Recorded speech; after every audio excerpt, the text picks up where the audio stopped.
உங்கள் வீடு தேடி வரும் அரசு. உங்களுடன் ஸ்டாலின்.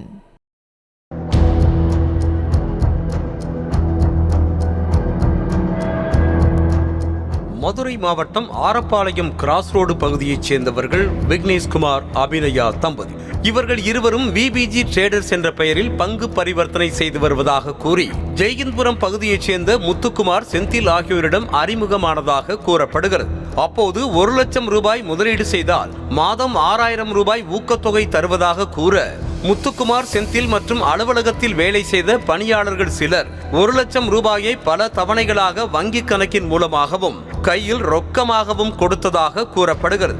அதற்கு 6000 ரூபாய் ஊக்கத்தொகையும் வழங்கப்பட்டுள்ளது. ஜெயந்திபுரத்துல என்னோட ஃப்ரெண்ட்ஸ் ஆபீஸ் வச்சிருக்காங்க.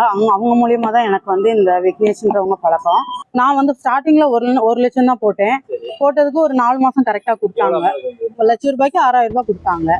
அப்போது முதலீட்டாளர்கள் முகாம் என கூறி ஒரு கூட்டத்தை நடத்திய விக்னேஷ்குமார், அபிநயா தம்பதி தீபாவளியை முன்னிட்டு சிறப்பான திட்டத்தை அறிமுகம் செய்ய இருப்பதாகவும் அந்த திட்டத்தின் கீழ் பணம் முதலீடு செய்தால் பணத்தை 1 வருடத்தில் இரட்டிப்பாக திருப்பித் தருவதாகவும் கூறியிருக்கிறார்.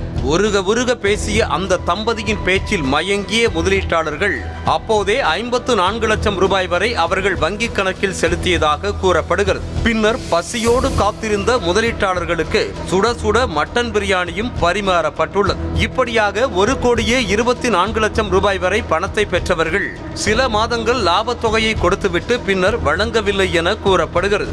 இதனால் பதறிய முதலீட்டாளர்கள் போனில் அழைத்த போது கணவன், மனைவி ஆகிய இருவரும் அழைப்பை ஏற்காததால் அவர்கள் நடத்தி வந்த விபிஜி ஸ்டோர்ஸுக்கு நேரில் சென்று பார்த்திருக்கின்றனர். அப்போது கடை இழுத்து மூடப்பட்டு இருவரும் தலைமறைவானது தெரிய வந்திருக்கிறது. நீங்க இன்னும் ஆள் சேர்த்து விடுங்க, இன்னும் கொஞ்சம் அமௌண்ட் போடுங்க, நாங்க உங்களுக்கு நல்ல ப்ராஃபிட் தரோம்னு சொன்னாங்க. சரி, 4 மாசமா கரெக்டா கொடுத்துக்கிட்டு இருக்காங்களேன்ற நம்பிக்கையின் பேர்ல, அதாவது என்னோட அமௌண்ட் பர்சனலா 10 லட்சம் ரூபாயும், வெளியே வாங்கி போட்ட அமௌண்ட் ஒரு 6 லட்சம் ரூபாயும், தீபாவளிக்கு அப்புறம் எந்த ஒரு டிரான்சாக்ஷனுமே நடக்கல. கேட்டா கொஞ்சம் ட்ரேடிங்ல தான் போடுறேன்னு எங்கள்கிட்ட சொல்லி வாங்கியிருந்தாங்க.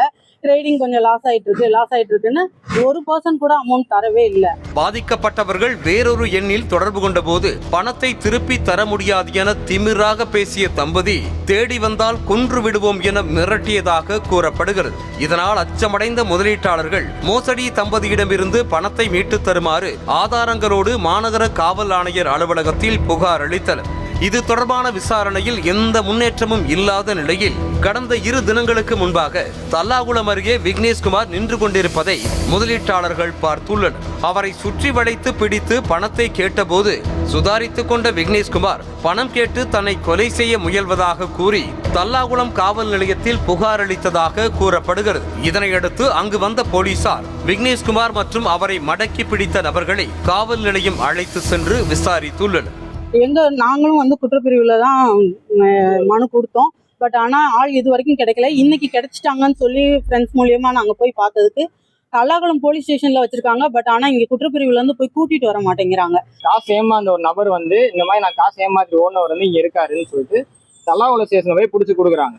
ஆனா அவர் என்ன பண்ணிட்டாரு, ஏமாத்தினவர் அவரை கொலை பண்ண வந்தாங்கன்னு சொல்லிட்டு அவங்க காசு கொடுத்தவங்க மேலே கம்ப்ளைண்ட் கொடுத்துட்டார். அப்போது தாங்கள் ஏமாற்றப்பட்டதாக தல்லாகுளம் போலீசாரிடம் வேதனையோடு கூறிய முதலீட்டாளர்கள் விக்னேஷ்குமார், அபிநயா தம்பதி மீது நடவடிக்கை எடுக்க கோரினர். அவர்கள் மத்திய குற்றப்பிரிவு காவல் நிலையத்திற்கு செல்ல அறிவுறுத்தியுள்ளனர்.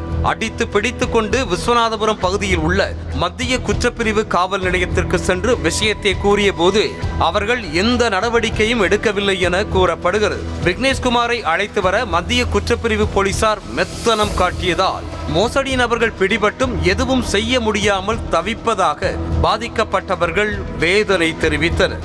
பட் அக்யூஸ்ட் கிடைச்சும் எங்களால ஃபார்மலா எதுவும் பண்ண முடியலன்ற கவலையில இருக்கோம் சார். நாங்க ரொம்ப விரக்தியில இருக்கோம். அக்யூஸ்ட் கிடைச்சும் ஒன்றும் பண்ண முடியலன்ற விரக்தியில இருக்கும். போலீஸ் அவரை காப்பாற்ற முயற்சி பண்றாங்கன்னு நினைக்கிறீங்களா? ஆமா, காவல்துறையில அவங்கள காப்பாற்ற செயல்படுறாங்கன்றதுதான் எங்களோட இதா இருக்கு. மோசடி நபர் மாப்பிள்ளை போல சர்வ சாதாரணமாக சுற்றி திரிவதாகவும் பணத்தை இழந்த தாங்கள் உறவினர்களுக்கும் மற்றவர்களுக்கும் பதில் சொல்ல முடியாமல் முகத்தை மறைத்து கொண்டு வாழ்வதாகவும் முதலீட்டாளர்கள் வேதனை தெரிவித்தனர். எனவே காவல்துறையினர் உரிய நடவடிக்கை மேற்கொண்டு மோசடி தம்பதியிடமிருந்து பணத்தை பெற்றுத்தர வேண்டும் என வேண்டுகோள் விடுத்திருக்கின்றனர்.